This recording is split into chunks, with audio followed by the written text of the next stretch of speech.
Because there's a lot. We're both single fathers, so I want everybody to know that, because it presents unique challenges as opposed to a single mother or being married.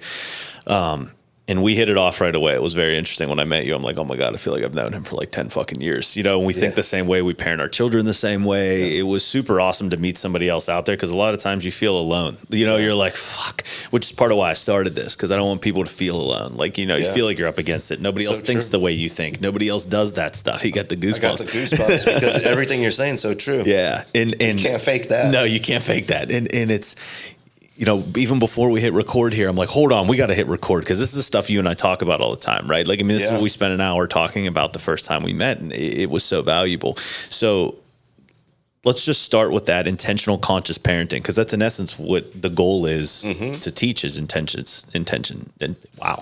parenting. Yeah. So tell me what it means to you and how you implement it with your son, and let's just jam. Yeah. Let's just go.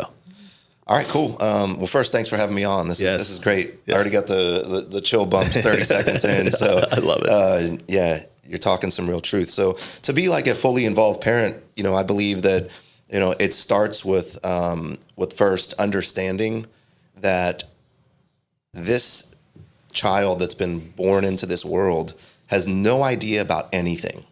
And every day, if you don't give them a routine, so a routine is like part of being fully involved as a parent. Yeah. If you don't give them a routine, they're not going to know what to expect. Anxiety levels can spike. Children all these things thrive off order and routine. Yes. Right. So and a friend of mine who's a child psychologist told me this. She said, Danny, think about this for a second. Think about tomorrow morning when you wake up and you go to work. Think about if they change the directions of the roads, they change the speed limits, and you don't even know exactly how to get to work that day. And then the next day it changes again. Yeah. Well, she's like, that's exactly what it's like for a newborn. Man, that's such a good analogy. And in a world full of giants. I say it all the time. In a world full of giants. Yeah. And that brings me to another thing. Being fully involved is like this acronym that she taught me, which is called like ACT, like ACT, acknowledge, communicate, and transfer. So I love that the first part of acknowledge, you just kind of hit on this with the giant. Yeah. It's like acknowledge them. So how do you do that? You get eye level immediately. Always, yes. As quick as possible. Get eye level. Yep. Communicate. Yep. Like whatever that may be. If they want this candy bar, or they want this toy, or they want to go to the park, acknowledge. Get down their level. Look at them through eye level. You're no longer a giant. Yep. You're in their world. 100%. Communicate. I understand that you really want to go to the park today. However, Daddy has to do this and this before we go. Do you think there's a way that you can help speed this up so we can get there faster? What do you think you could do to maybe help me so I can help you get there quicker? I love that, because you're not telling them what to do. You're letting them use their mind. You're letting them engage their mind. You're creating problem solving right from the get-go, right? Which is what we want. We want to create beings that don't need us, you know? And one of my favorite things, I love that. I've never heard of the ACT thing, but I do it, right? You already do it by default. But now I can give something behind it, because I think even having that in your head as the steps is valuable. One of the things I add to that is touch. Right? Because touch is huge. So like when in that exact scenario, I would be down their level, but I would like reach out and put my hand on their shoulder. Yep. Especially during a certain word that you might say that you want to just go right into their mind, into their body. Yes. Realtors often do this a lot. They know what they're looking, they know what their clients are looking for. Let's say this lady, Jessica, she wants a chandelier. She loves these big chandeliers. So the realtor walks in and then says, isn't this place beautiful? And she says, look around. She goes, and turn around and look here. And right when you turn around and look, she puts her hand on the shoulder and says, what do you think of that chandelier? Yeah. And it's like, yeah. So the touch. The touch is huge. I mean, it helps drive it in and let them know that you're fully focused, fully present. I turn towards her. Yep. Like facing. Right on facing her. So I love that. And let's talk about, so the ACT thing, and we've talked about before, because I'm huge on this. The power, and it can go two different directions, right? Like, so you call it the power of saying no, and for me, it's just, what are you programming your child, right? So I'd like distilling it down to those things, but I think that it's important in two scenarios. The power of saying no then branches off to everything that you're going to talk about in a second, because it's awesome. And then the other branch that it does is no is a full sentence. Yeah. And I want to share this experience because I think it's very real and valid for a lot of parents. The other night I was trying to get Sloan to bed. It was rough. Like her and I went through a big emotional upgrade together, right? Like we both were going through this intense growth phase together, and things were they were intense in the house, but emotionally intense. Like it was healthy. It was good. We knew it was happening, all this stuff. Okay. But she was pushing boundaries that I was not okay with. And I told her, I'm unwilling to participate in this behavior. Whenever you calm down or choose to act in a different way, come to me. I'm here for you. Which is my normal response. And I tell her those things because I want her to know, one, I'm unwilling to participate in this. You are welcome to have that experience. I'm not negating your experience. Sure. I'm not telling you that it's wrong. Yep. I'm just not willing to participate in it and give you attention to it because I don't want your subconscious to link that behavior with attention. Right. So boom, continue to act that way. When you're ready to be calm and approach this in a normal way, I'm here. And I will talk to you for hours if you want, whatever you need, right? But she pushed and pushed and pushed and pushed and pushed. And I yelled, which I don't normally do, right? More forcefully, no, stop. And it broke the cycle, and she stopped. Now, yes, it was a little more authoritative, and as a man that can be imposing, so I'm aware of that. I don't use it all the time. But the thing that I got to teach her there after because then I immediately came back together, we talked and all these things after everything calmed down, and I said, Sloan, do you see what happened? You were pushing my boundaries and you were doing something that I'm not okay with, right? And I don't need to get into all of it, but she was doing something that I'm not okay with. Right. And do you see how when I said no and I meant it, you stopped immediately?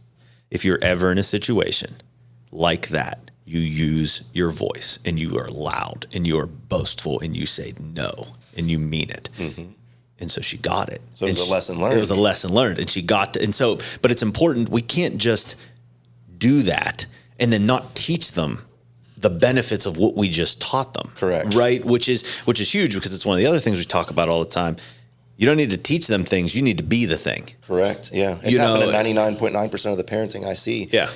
Is that, they're basically, they might yell at their child, but not, and not expect their child not to yell back or use that voice when they need that voice, And I've told her that before. Like you're willing, you can use that voice with me.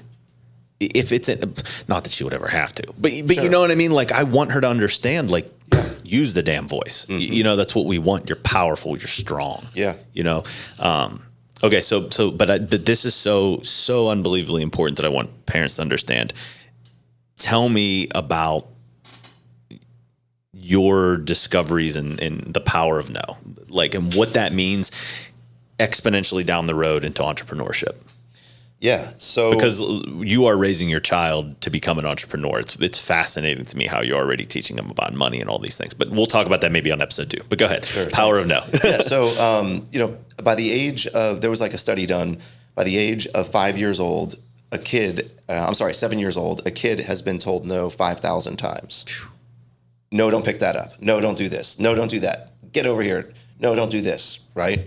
So at the age of 18 years old, a kid has been told no 150,000 times.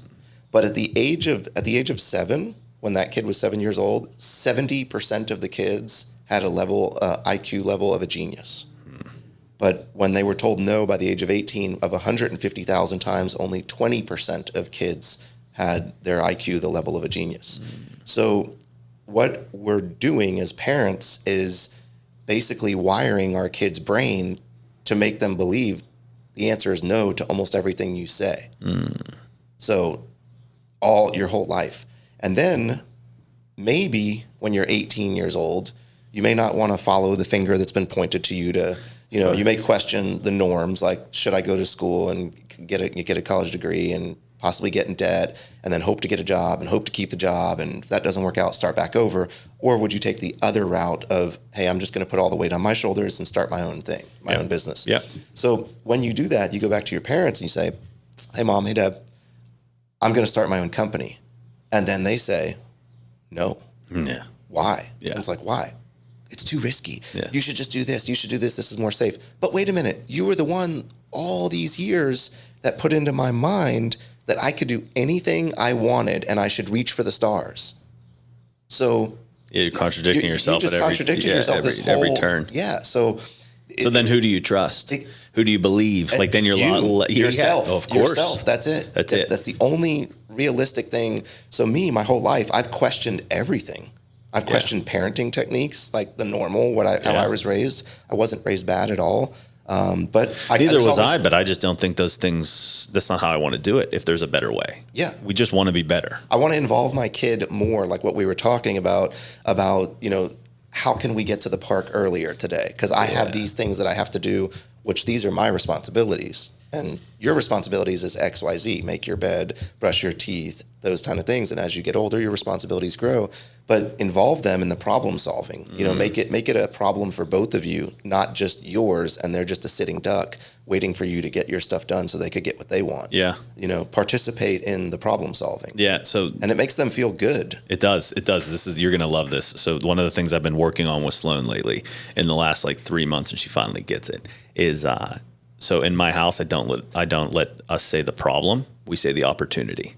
Okay. Because I want to take her, and I almost guarantee you'll start implementing this. Yep. The problem, in essence, puts you in a victim mentality that something's happening, that you're out of control, that's out of control. When you say the opportunity, is the mind already starts looking for solutions. 100%. And it already starts looking for how I can make this greater and more expansive and do all of these things. And so I love that you and I have these conversations, because I'm already in my mind, I'm like, oh my God, I already get to implement these 4 or 5 different things that he's already talked about. And we're only 10 minutes into the podcast. Mm-hmm. But that that resonates a lot with me, because when I decided to go to chiropractic school, I was told no by everybody besides my ex-girlfriend's mother. Everybody was like, don't go. That's a terrible decision. All blah, blah, blah, blah, blah. Yeah. And thankfully, I've had a rebellious spirit my entire life, and was like, well, now I'm definitely going to go. I might go fucking twice, but my God, I never linked that together. That was normally I'm up on the statistics, and I had no idea. And it definitely goes back to that whole, I do believe we are born with limitless possibilities no matter what we're brought into. Yeah. We all got same 24 hours, and we all have one thing, a brain. Yeah. So yeah, how you use that brain, how you use that time is what matters. Well, and it shows you in the study that 70% of them tested at an IQ level of a genius. Yep. It was beat out of you in essence. Yep. And majority of those no's can be completely wiped away, especially in the first 5 to 7 years. And if you do a good job and stay consistent with what I'm about to say of what I've learned and how I do it, then after the age of 5 or 7, you really don't even have to say no anymore. They already understand so much. So part of that acknowledge, communicate, and transfer, that ACT acronym, is if your kid grabs your keys and throws them across the room, or you're at the doctor's office and they throw them across. So let's not go do the doctor's office. Let's say that you're at home and they pick up your keys and they throw them. Sure. They do something they're not supposed to do. So what you do is you basically do different voice, frown face, and you explain to them, you say, for example, the keys, they are not for throwing. And then you do happy face, happy voice, but the ball is for throwing. So again, it's replace it. It's like, Giovanni, the keys are not for throwing, but the ball is for throwing. And then immediately they transfer right over to the ball. Sure. Well, they're just trying to figure it out. And they just learned. Especially at a young age, 2, 3, 4, they're just trying to figure it out. Yeah. They don't know that you can't throw the keys. They throw all their other toys. Yeah. My mom would mock me, oh, you got to use that voice and you got to act like that. Well, that just solved the problem, and it taught them at the same time. Mm-hmm. And I didn't have to put a no into their head, which then wires them to not be successful. Sure. So I just solved 3 problems with one method. Yeah. And the kid is actually happy. Yeah, I don't have to put him in timeout. I don't have to do another thing that I learned.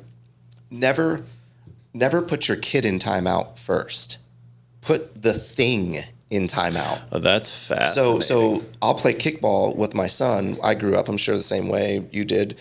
no balls allowed in the house, right? You can't play baseball, can't play kickball, can't play soccer, none of that. Yeah. So in my house, you can play ball. Same. Balls are in the house, Same. but we have rules.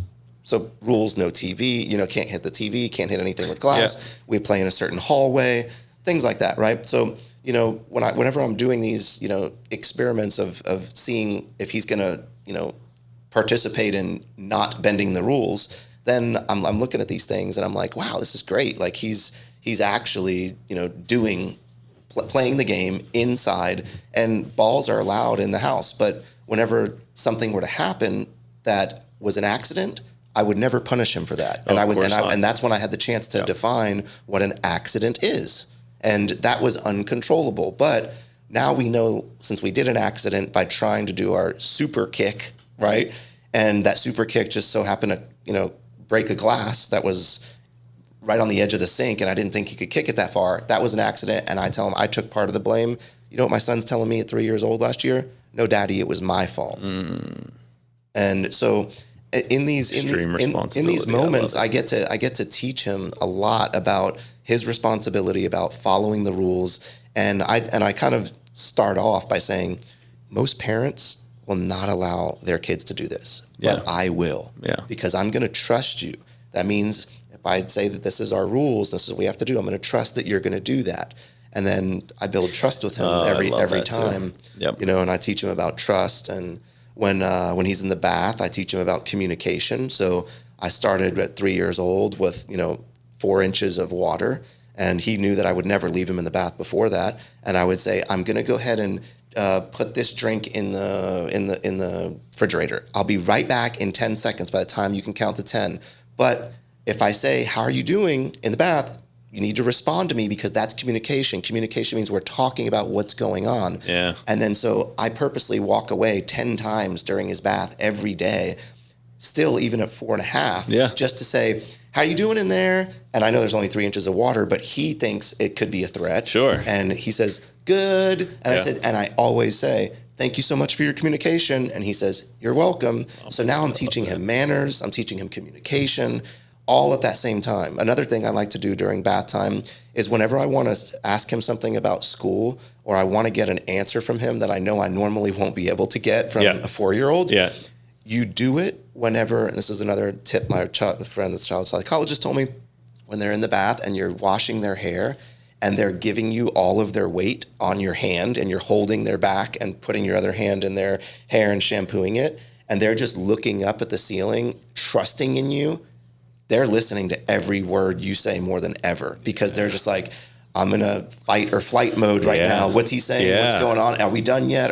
So I would ask him a question, whatever it may be, that I really wanted to know an answer to. I love that. So these are all the little life hacks that are so important, for it is. If you just do it in the very beginning. Another thing I did that most parents don't do, again, I'm doing things differently, but I have the patience to withstand the storm for 5 or 7 years, so that he can be that much better of a kid and I can be that much better of a parent. Is I did not childproof my house. Only the sink, right where the kitchen is, where the dish soap and Windex and things like that. And the only thing I childproofed was the living room table, because it was made out of wood and it had something. I made it so it wasn't like really well done. And I took like remember when you were whatever, it comes on like the bicycle. Remember like when we were kids, we bought I slid them and put it and zip tied it, but that was the one thing in the house where I'm like, is she starting to walk? She's cracking her head on it all day, and I'm like, uncontrollable, and so that was the only thing. But I love this, exactly what we were talking about, and I'm experiencing it now. Sloane's 6. I haven't proofed anything in my house. Like it forces you to be a dad or a parent, should I say, that never lets yourself take a break, and you're constantly on top of them watching. Oh, they go to open that. This door is not for opening. This is danger. But this is for opening. You can open this. You can open this book. Yeah. You can open this coloring book. Whatever. You can open these crayons. We can open up these magnets. And that act again. It gets exhausting. It does. But, I don't want to downplay that. But do you want to do it for 2 years straight or two and a half? Yeah. Or do you want to do it off and on for 6 or 7 years? Or 14.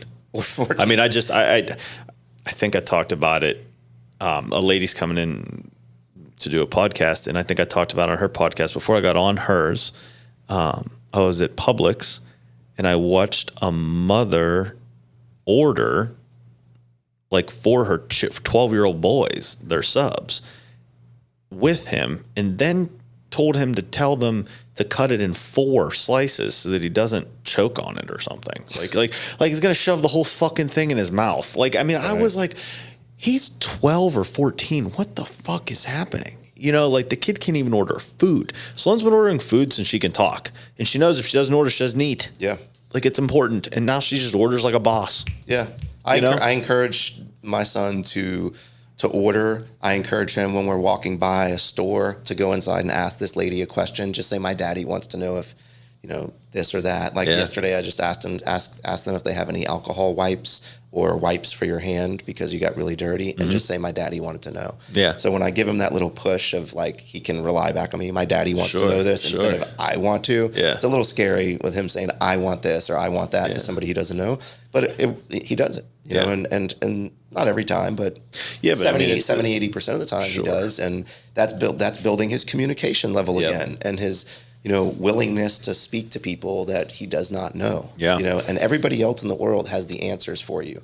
Like I grew up, don't talk to strangers. Same. I teach him talk to strangers. They have everything you want. Yeah. Oh my God, I love that. Yeah. Grant Cardone taught me that. And when I got mentored by him, he was like, strangers have everything that you want. Just be discerning. Teach discernment. Yes. Don't well, maybe he does, but I was going to say the guy on the street asking for money for, panhandling probably doesn't have the answers, but then I'm like, man, he may have it all figured out. But I love that. And how I've done that with Sloane is we started it this Easter, actually. One of her godmothers came down. She's got 3 of them. I love to joke about that. But Aunt Taylor came down, and she brought all the Easter eggs, right? Because I didn't really do Easter. It's kind of fucking weird, but whatever. I love Christmas. Easter was never a big thing for me, so we don't celebrate it. It's hilarious because she loves the Santa, but doesn't question why we don't do the Easter bunny. I'm like, this is awesome. But she brought the Easter eggs down, and so she fills them with all these declarations and all these beautiful sayings, like, all this stuff that I tell Sloane and that she tells Sloane. And so then she took those, and after Sloane found all the eggs and opened them, she was like, Sloane, we should go give these to people today while we're roller skating, right? So then went and just handed them to children and people in Delray during the day. Like, just here you go. These beautiful little sayings. They'd open the Easter egg, and it would just be like, every day and every way you're getting better and better. These amazing little sayings and like stuff like that. And people loved it. And so then I'm like, okay, and Sloane loved it. She loved it. And that's one of her love languages, which I think everybody should read the 5 love languages book. And you should know what your children's love languages are, of what they like to give and receive, how they like to give and receive love, because it's a lot easier to give your child love if you know what they are, and just pay attention. It's the game becomes so incredibly easy. Yes. It's a life hack. And once you listen to that book or read that book, my advice is take notes on that book. Oh yeah. Because when you write that down and you got it to go back, it's like your short cliff notes. That's a huge. You never, people, we need to be reminded more than we're taught. Yeah. So if you just anything that you consume that you say, oh wow, that's life-changing information, and you think you're never going to forget it, you're probably going to forget it. Give it 30 days. Yeah. Yeah. And the reminders. Write it down. Which is, again, why you have to remind your kid over and over again, brush your teeth, brush your teeth, brush your teeth, brush your teeth, right? You don't, and so it's very normal. Sometimes I flip the switch and say, well, I mean, okay, we're ready to go to school and I'm ready to go to work, but I just feel like we're forgetting something. And I'll stand right by his bathroom. And he'll go, Daddy, we didn't even brush our teeth yet. So I let him come up with those answers. Like, I kind of create a problem. It's not a problem, and then let him problem solve that. Yeah. I love that. you said something else too that was amazing, because my buddy, one of my best friends, he's like the dad I like idolized to be, right? He's just so connected with his children. Corey's amazing. And he was on the podcast, and go check out Corey McCullough Writes. His books are amazing. And shameless plug for him. But he said something like, we're willing to sacrifice so much to build a business, to do this. We're willing to give up 10, 15, 20 years of our life. He's like, are you not willing to give up 3 to 5 for your child in those early years? And I was like, because it's what I've been doing. Didn't realize it. And it's exactly what you've been doing. And you don't realize it until someone like him, because it's what he did. Right. He's still in the middle of it. Yeah. And it just, when you put it that way, you're like, you'll give all of this to some business that you'll die someday and it'll move on and no one's going to fucking care. Right. But the people that are going to live on with your legacy, you're not willing to do that. Yep. And it's like, damn. And that's part of what this change, I think, that's coming, where fathers are starting to become a lot more present in their children's lives. And it's huge, and with that 5 love languages with Sloan and I, the other thing we do is we'll take flowers and she'll just hand out flowers on the avenue. Mm-hmm. And she loves it, right? She picks out who she's going to give the flower to. And I love it because we're teaching giving without expecting anything in return. Right. Just give out of your own abundance. Yeah, a good soul. Yeah. And it's so cool to watch, because she's pushing me so far out of my comfort zone. Yeah. Because I don't want to fucking do that. Yep. It's so goddamn uncomfortable. But it's like, she has none of those reservations. She's just like, here's a flower, here's a flower, here's a flower. Yep. Have a great day, and people light the fuck up. And I'm like, how can I be more like this as I go through the day? How can I communicate with strangers in the proper way and bring some joy to their life and all this? Like, she's taught me more than she'll ever know. And she's only 6. Yeah.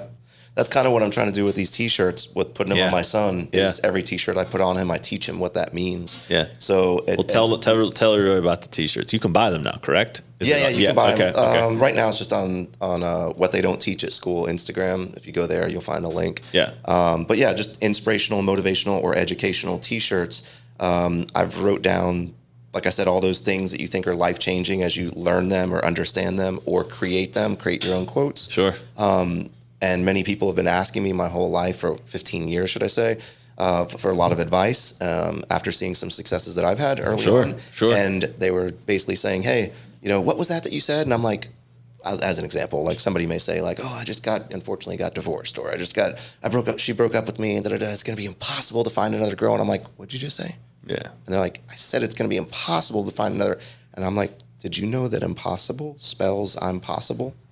And they're like, what? And I'm like, impossible spells I'm possible. I'm like, did you know that breakdowns create breakthroughs? Did you know that greatness comes out of a great mess? And then they're like, wow, man, and like a week later, what'd you say? And I forgot it one time. So ever since then, I created a Google Doc, wrote everything down. I got 400 quotes. I pulled out of the 400 quotes. I got 150 shirts that are quotes now. Yeah. And I just teach my son, what these are. Like excuses are the only thing that holds you back from your dreams. Yeah. And so now I taught him what an excuse is. Yeah. Right. Yeah. If you can think it and you can plan it, then you can execute it. Sure. Make a plan and see it through. Like God didn't give you a thought to do nothing with. Yep. In my mind. Yeah. I agree. I mean, everything. So basically the things that it's called What They Don't Teach at School. Yeah. So I'm find it fascinating that all the things that I've learned outside of school have been the only thing that really moved the needle in life for me to be able to have, I think everybody listening would agree with that for the most part, Yeah, and that's it. Do you want to plug the podcast that's coming? Yeah. I mean, it's important. Sure. I think it's amazing. Sure. So let's talk about it. Yeah. Plug it for sure. It's going to be called What They Don't Teach at School as well. It's also on my Instagram, Danny Rampelli. So that's going to basically be a podcast that talks about all the things that I've questioned since I was 12 years old. I asked my parents for a pair of Jordans. They told me no. I said, why? Again, I questioned it because we have a roof over our head that we have to pay for. And I was like, okay, fair enough. I can't really battle that with you because I don't know what. Especially 10 or whatever, 12. Yeah, whatever. And I really wanted those Jordans, but I kind of hit the brick wall and gave up. And then when I was like 16, 17, having to figure out what am I going to do with college? What should I do? And I questioned the finger being pointed to you, like I said before, like, should I go to school, get a job, get a safe job, work for a big company, Right. and do all that? And I kind of questioned the norm, and I did do it at first because I felt like I had no other option. Nobody was pushing me in any direction. Right.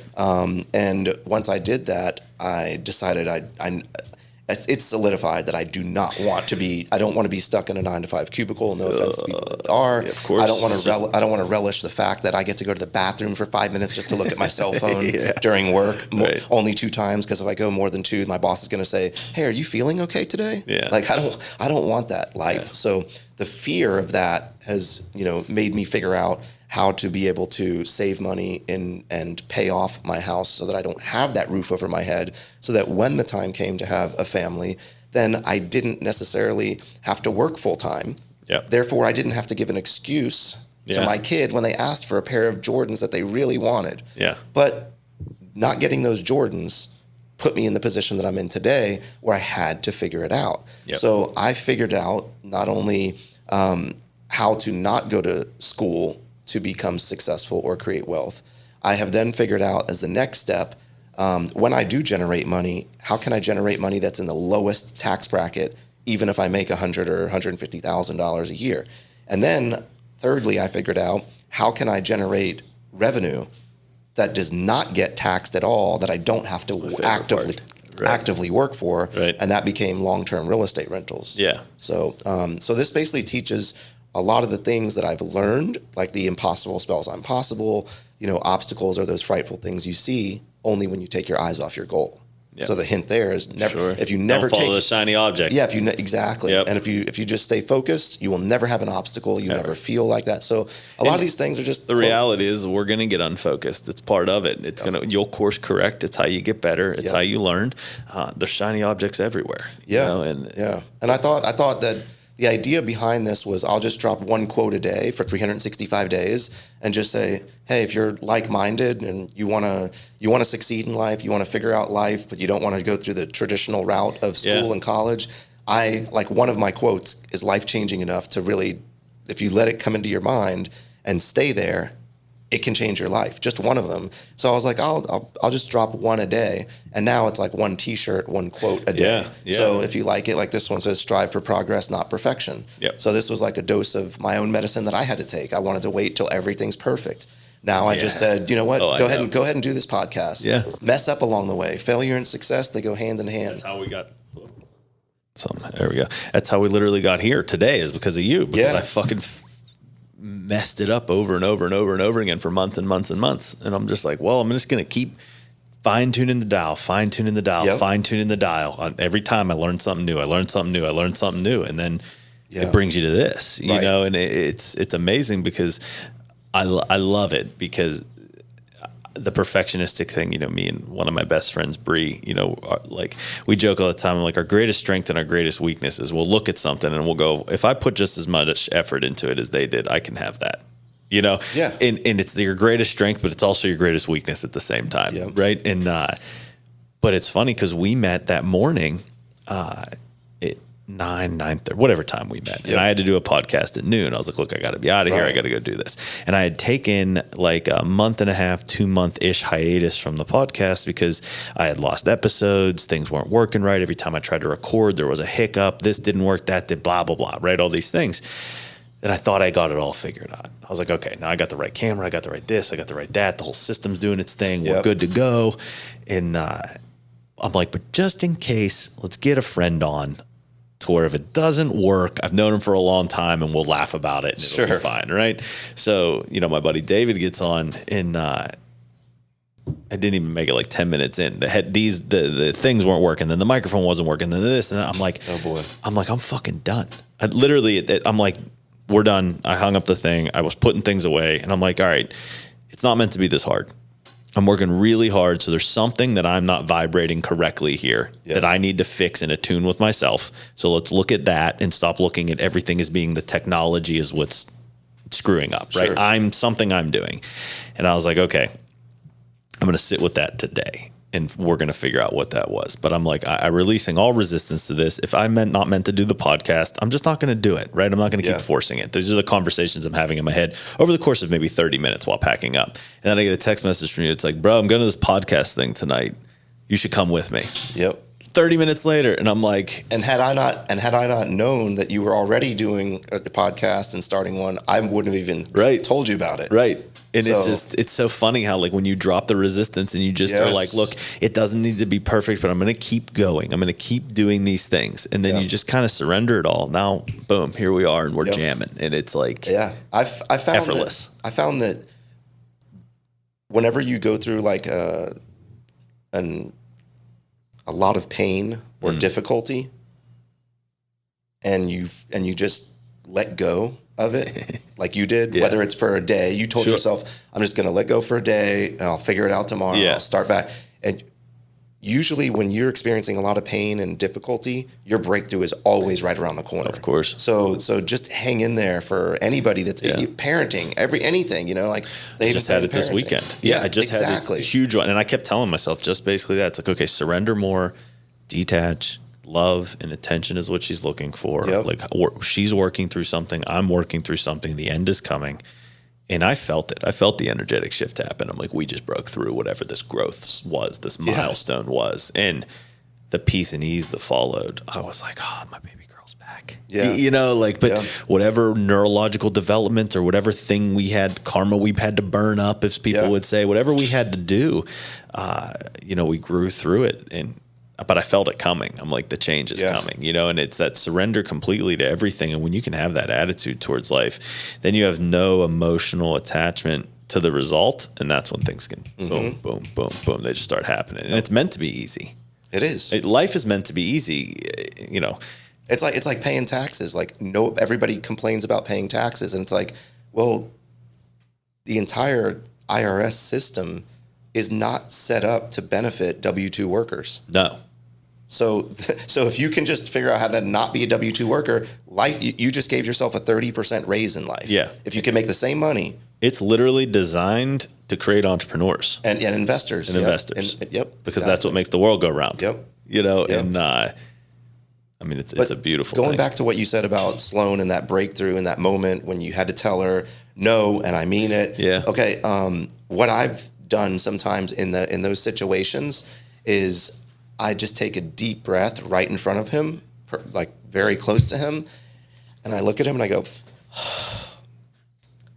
I just need to give you a love hug. Mm-hmm. And I just pick him up and I hold him and I call it a love hug. Yeah. And everything starts to change. Sure. Like his chest on my chest. Of course, hearts start to resonate with each other. And then he just turns his head and I just hold him and I take deep breaths. And believe it or not, I'll rub his back that in a circle. And then he'll start rubbing my back in a circle. Yeah. And that's when I know the shift took place. And whatever the problem was that he wanted or whatever it was that he asked for that couldn't be done at that time didn't matter. Yeah. And it always comes down to that. And it's interesting because, and this is where there's so many differences in children, right? If she doesn't want hugged, it's because I do that, right? I do that. And we were past that point. And I can't remember what the quote I heard the other day was. And it really hit hard. But it was basically like when you lose it, in quotation marks, as a parent, you have reached an area that your emotional bandwidth, in essence, cannot handle. Like, you've lost control. You don't know how to handle what's happening, right? And so you lash out or act like a child. Like, you're not, in essence, developed enough or mature enough or evolved enough to handle whatever situation we have in front of us, you know, and that's where these things come from. And that's where I'm always trying to evolve, is to the point where it's like, let me control myself. Let me take the deep breath. Let me do these things. Because that's 9 times out of 10 that fixes it. When you can get back to your center and, you know, it and calm the brain and calm your mind, and then they'll resonate with the calmness in you. Right. And 100%. I've said this tons of times, but my dad's a great example of this. He just retired. He's a completely fucking different person. He's like the chillest, calmest person. I'm like, I want to be around you so much more now. That's like, cool. He's just like, whatever, I'm retired. And not like in a lazy way. Yeah, he's not lazy. No. He's just like, I'm like, what do you want to do? He's like, I don't know. Might wake up. Maybe I'll probably get up around 5:45 and maybe ride to the beach, have coffee. Yeah. Like, he's just so chill about it. His flight got canceled. He's like, Whatever. I'll get there tomorrow. I'm retired. I'm like, okay. I'm looking at this and I'm like, okay, I want more of this in my life now. That's why I moved to Florida. Right. Because I saw everybody walking around smiling, happy. And all the time. I'm like, it's a Monday at 1:00. Like, everybody's like, fucking happy. I got to move here once I got here, then I became that. Yeah. You know? It's so true that this place, it's just, it vibrates different. And, but I saw that and it's contagious. Yeah. You want to care less. You want to be calmer. Yep. You want more of that in your life. Yep. And just the weekend he was here, previous times people have came to visit me, I'm like, you got to get the fuck out of my house because you're interrupting my peace. This is the first time ever I'm like, yo, you're adding to my peace. I'm glad your flight got delayed. Because times where I would get stressed out about something, I'm like, you know what? What the fuck? Let me take this approach to it. And then you drop that resistance and it becomes more ease. Yeah. So if you think about that in terms of parenting, because now this is what I've been mulling over in my head for the last week, like what is going on here? And we want to be around the person that makes you feel that way. So if you're losing it as the parent and your emotional system's being pushed and all these things, you need to get deep and dig into that personal development world of whatever it is that you need, because if you can become more peaceful, more ease, more calm, more caring, and all these things, well, your child wants to be around that more. And I'm a living proof of it because it just happened 2 weekends ago. Yep, 100%. And I'm like, whoa, you want to drink from that. Yeah, you just got to do more work on yourself and less work on the kid, and then they'll become a product of you. Yeah, the guy who's stressed out all the time and running from place, like, do you want to be around that all the time? Yep. No, you don't. It's fucking exhausting. Yep. And then you take a 6-year-old that's in a world full of giants and is like, fuck, man, I don't want this, Dad. I just want to play. Mm-hmm. And it's funny, we go from no responsibilities and play to this made up world in between of responsibilities and shit that we literally make up. We put all the weight of the world on our shoulders. We do it. Yeah. We do it. To retirement and back to what we started. Yep. Like the cycle goes. It's fascinating, which is what I love about what you do, is that you're like, okay, well, how can I have all that now and structure my life financially, because it's super important, to where I can have more of this peace and ease if I chose to. Because if I have more peace and ease and more financial freedom, I can show up for my child in a better way than I could if it wasn't the case. And you can teach them more, not being under stress. Yeah. Oh, you definitely can teach them not being under stress. It's fascinating. Take time to we got a calendar at our house. It started by teaching him numbers, right? Yeah. The first, the second, the third, and the months, and then obviously filling that in. So that's huge. Like that goes back to like a kid when they wake up, they don't know what's happening today. Yeah. But when you have that calendar and you make it every month with them, and then you're telling them, hey, on Wednesday, we're going to go to gymnastics, but then on Thursday, we're going to go swimming after school and we're going to practice our swimming. Yeah. And, they start to see their life on that calendar. Yeah. And it takes down their anxiety. It takes down their questioning. They're not going to give you as much pushback. No. Like when you get in the car in the morning and say, all right, well, we're off to gymnastics. That's not the first time they heard it. Yep. They heard it a week ago when you made the calendar. I tell her all the time, like when I pick her from school, what our plan is for the night, when we're going to have free time, when we're going to have all of these things. Because I remember, and because you're bringing it up, when I played college football, when I played college football, we would never know the schedule. It was always different. Mm-hmm. Like he fucked with your mind all the time. He knew exactly what he was doing. And I hated it. I had so much stress around practice. It was insane, right? Rightfully so, because I knew what he was doing. He's trying to put this as the most stressful situation. So when you get in the game, it's not that stressful. Sure. And it wasn't. We won every game by like 50 fucking points. We were really good. It was awesome. But, the few times that he took the whiteboard and he wrote down the times, we're going to do special teams here. We're going to do offense here. Team one's going to be on this side of the end zone. Blue team's going to be on this side, all the way out for the 2.5, 3 hours or whatever we practiced. I was like, oh, I know what's happening. Like, I was so much better in practice because he fucking told me what to do. And that's at a 20-year-old boy, right? Let alone a 6-year-old, right? And I think it's important too, again, we teach from our experiences. Sloane's in a camp this summer. And it's outside and it's taxing, physically, and it's South Florida and you're outside for most of the day. Well, she still does piano one day a week. Well, I was picking her up and going straight to piano, and the exhaustion was too much, right? So I'm like, okay, we're not going to stop piano. So we got to work through it together. I got to explain to her, all right, what can we do that is going to give you enough energy and allow this to work the right way? And she's like, what I would like to do is you to pick me up, come home first. You know, we'll have an acai bowl together, we'll relax together, we'll play. Then I would like to go to piano. All she wanted was a break and a reset, Sure. you know? Yeah. And then boom, we go to piano and everything's great. She's super happy. You know, so changing and allowing them to be a part of that routine, their input matters, because it's not just this is exactly what we're doing because I said so. Let them have some autonomy. They want it. Yeah. You know, and it's huge. Huge. It's huge. I had the same scenario with gymnastics, switching classes, and I asked him, we waited, and you know, we had to wait 40 minutes for the next class. And I said, would you like to go in the earlier class? And if you do, then we can get home earlier, and then we don't have to be rushed for dinner, and then we can maybe even take a quick jump in the pool.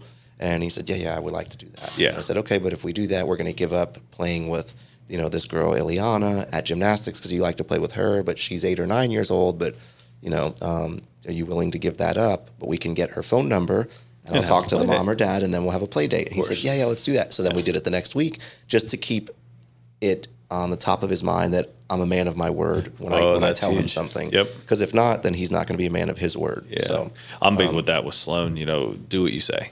Yeah. She gets that. She gets me on it all the time. Yeah.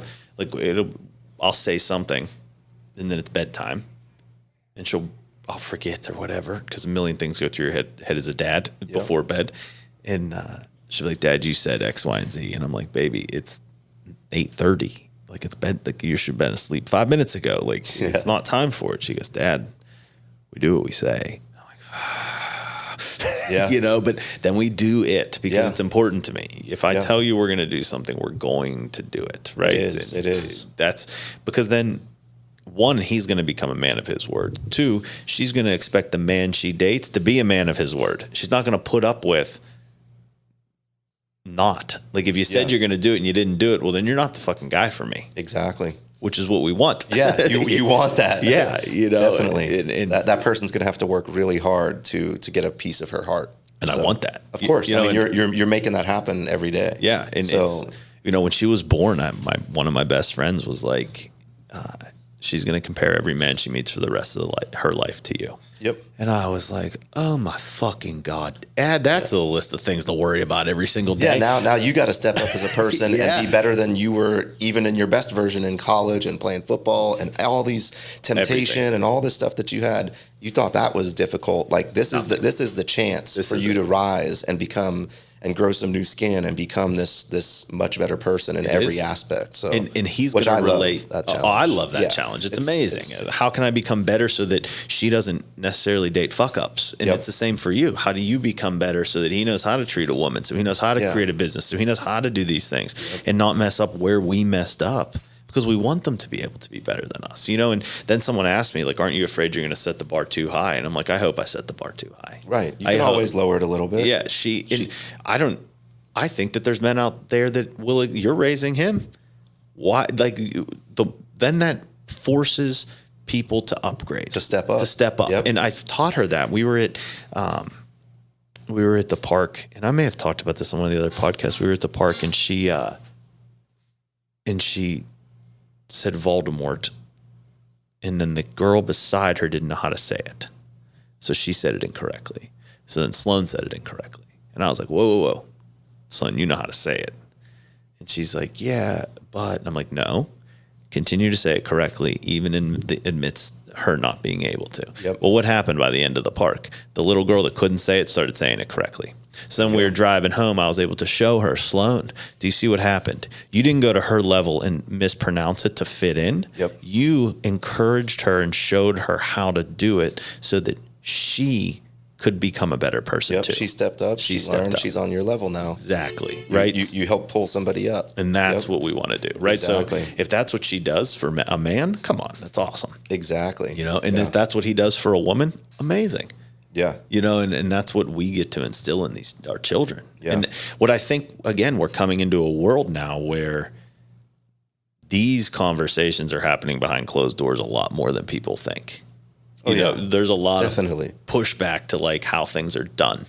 And I mean, there's more people homeschooling now, I think, than well, I don't want to say ever because before schools, but you know what I mean? Yeah. Like there's more people that are like, well, I'm not just going to put my kid in the public school system because it's free. Yeah, it's on everybody's mind. Yeah. You know, whether they're talking about it or not. I mean, it's on majority of people's mind. And there's a lot of people out there that just still want to just roll with the conventional ways of schooling, traditional ways of schooling. That's okay. Because they don't even want to take time out of their day to even think about that. Yeah. And they just want to stay, they're just so glued into, which is another thing that you might have heard this before.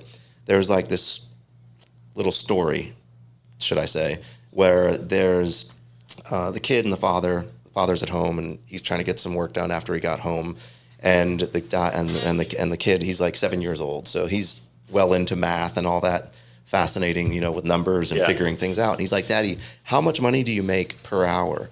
And he's like, that's none of your business. And, you know, he knows that his kid's spending the night at other kids and maybe he hears how much they make. And he didn't know how to respond to that or didn't want to. And he keeps saying, Daddy, just tell me, how much do you make per hour? How much do you make per hour? And he says, it's none of your business. And he got really stern with him. And he sent him to his room. And he's like, stop asking me that. And I'm trying to get my work done. And he says, well, Daddy, just tell me. I just want to know how much you make per hour. And he goes, $100 per hour.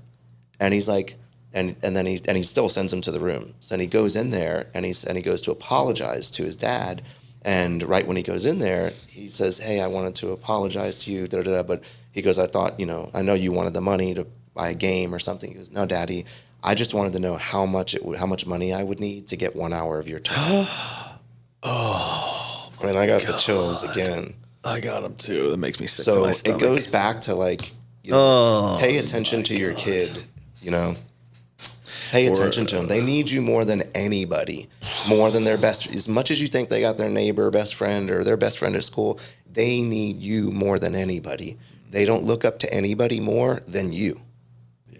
So when else have you ever had that? I mean, even if somebody's married, your wife or your husband may not look up to you. They may look up to their grandfather more than they do their love. They unconditionally love you, even if they have to scrap together $100 fucking to give it to you to spend an hour with you. That's how much they love you.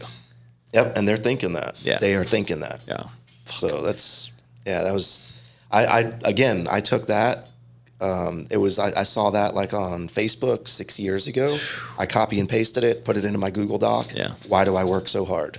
And I labeled my Google Doc, why do I work so hard? And then I go back and I read that story. Yeah, I love that. And you know, we just did, I didn't post it yet, but we just made a phone jail. So we went to Michael's or whatever the craft store is, and I bought this wooden box that like locks, and we bought paints and everything. And we colored it together. Spent an hour painting it. Okay. And so when we get home from school, my phone goes in phone jail until bedtime. Very cool. That's it. No more. You know. Yeah. And it came from this weekend, like a little bit before this weekend. Her and I were, I hate to say at odds, but we were growing together, right? And in that growth, I had messaged her mom. I was like, man, I'm having a hard time, you know, whatever, because we have a very good co-parenting relationship. Yeah, I know that. And she was like, you know, Sloan told me the other day, you know, Daddy works a lot. And I was like, right then and there, I'm like, no fucking way. Like when she told me, and I'm like, hey, you know, and I told her, I said, hey, please don't wait if something like this comes up. Tell me sooner. Yeah, you know, communicate. And she didn't do anything wrong, no. you know, whatever. I was like, but I want to self-correct that as fast as possible. And the next day I picked her up. We went straight to buy the thing. We painted the fucking thing, and the phone goes in the phone jail because I'm not doing it anymore. Her love for you just grew. Yeah. You know, and it was. And your love for her, knowing that that was the problem. Yeah. And thank goodness, like, you've got a great relationship so that she can, you know, the mother can tell you that. Oh, yeah, because how many would relish in that? Yep. They would be like, oh, cool, he's going to keep fucking up, and then she's going to like me more. Yep. You know, but that's not the relationship I have. Yeah, always got to take the higher road no matter what happens. Yeah. You know, I learned in co-parenting counseling, which I went to voluntarily, which was one of the best things that I could have ever, best pieces of information that I could have ever learned was all this co-parenting class. Yeah. And basically they just said every time that, you know, the other person doesn't do right, or the other parent or whatnot, every time that happens and you take advantage of that by, let's say you go to pick up your kid and you're waiting and it's taken more than 20 minutes, but parenting plan says, hey, you can skate out of there and go on with your day because you can't sit and wait around. You got appointments, you got your job. Sure. I mean, if you don't stay for that extra 10 or 20 or 30 or 40 minutes. I mean, sometimes things are going on in the house that you don't know about when you're there to pick up. And if you leave, you know, you've only hurt that kid. Now that kid was like, okay, I finally got dressed. I'm finally ready. Where's daddy? And then the mom can tell the kid whatever she wants at that point. Yeah. And then boom, that's stuck in that kid's head. So Forever. anytime you get there's an opportunity to maybe, you know, not do the right thing. I mean, always do the right thing. It's only going to make your kid benefit from it for sure. I couldn't agree more. And I mean, I think one of the first things we even talked about, and you can confirm or deny it, but I told you how great of a co-parenting relationship I have. Yeah, you did. With there's no benefit to like me telling that unless it's true, you know. And it's I am eternally grateful for that, because it is about Sloan and what is best for her. And like, even when, you know, we got divorced, I told everybody close to me in my family, anyone who would come in contact with Sloan, anyone, I was like, if you are around my daughter, you will say nothing bad about her mother ever. Exactly. Ever. I said, 100%. Even if she's in the other room, even if she's asleep, if you want to bring something up to me that you think or whatever because of how things went down, fine. Never, ever around my daughter. And I was like, and that is a hard boundary for me, because she is her mother and she has one. Exactly. You know, and it Sloan matters. you know, in my life, like my mom, my dad, after they split, they don't even want to. They can't. Whether it's one person or the other, cannot exist in the same room. So therefore, we've had many birthdays. My birthdays growing up after they got divorced when I was 15, 16 years old, where, you know, like I went 20 years without a picture from 16 to 28. I went that long, not even having a picture with me, my mom, and my dad in the same picture. I think I have one. Yeah, it sucks, right? I think I have one, and I was graduating. It was my homecoming night for football my senior year. It's the only picture I have. It's the only picture I have. So that's kind of why I want to make sure I give my son a life that I never had, and let him, you know, feel like there is no separation, difference, or anything. Like when we're together, we're playing, we're all having fun, we're at T-ball or whatever it may be, or gymnastics or school events. You know what I mean? When we're there, it's there's no, you know, disconnect. You know, we should just all be like a blended family at that point. I love it. So, I love it. Awesome. All right, we're gonna wrap up here. We'll do another one together for sure. I'm positive. But why don't you tell everybody real quick at the end where they can find you and where that podcast will be, just so they can start following you now before it gets released. Sure. Yeah. You can follow me on Instagram or Facebook. Primarily on Instagram under Danny Rampelli, DANNY RAMPELLI, and on Instagram also at What They Don't Teach at School. It's a long one. That's all right. Beautiful. It'll all be linked in the thing too. Thank you so much. Awesome, man. Thank you for this. This was amazing. That's the end of this episode of It's Dad Time, but there's plenty more where that came from. Please subscribe to the podcast so you never miss an episode, and we'd love to hear from you, whether it's questions, success stories, or horror stories, so we can help you raise the next generation of happy and successful children. Follow us on Instagram and send us a message at itsdadtime_. We'll see you next time on It's Dad Time.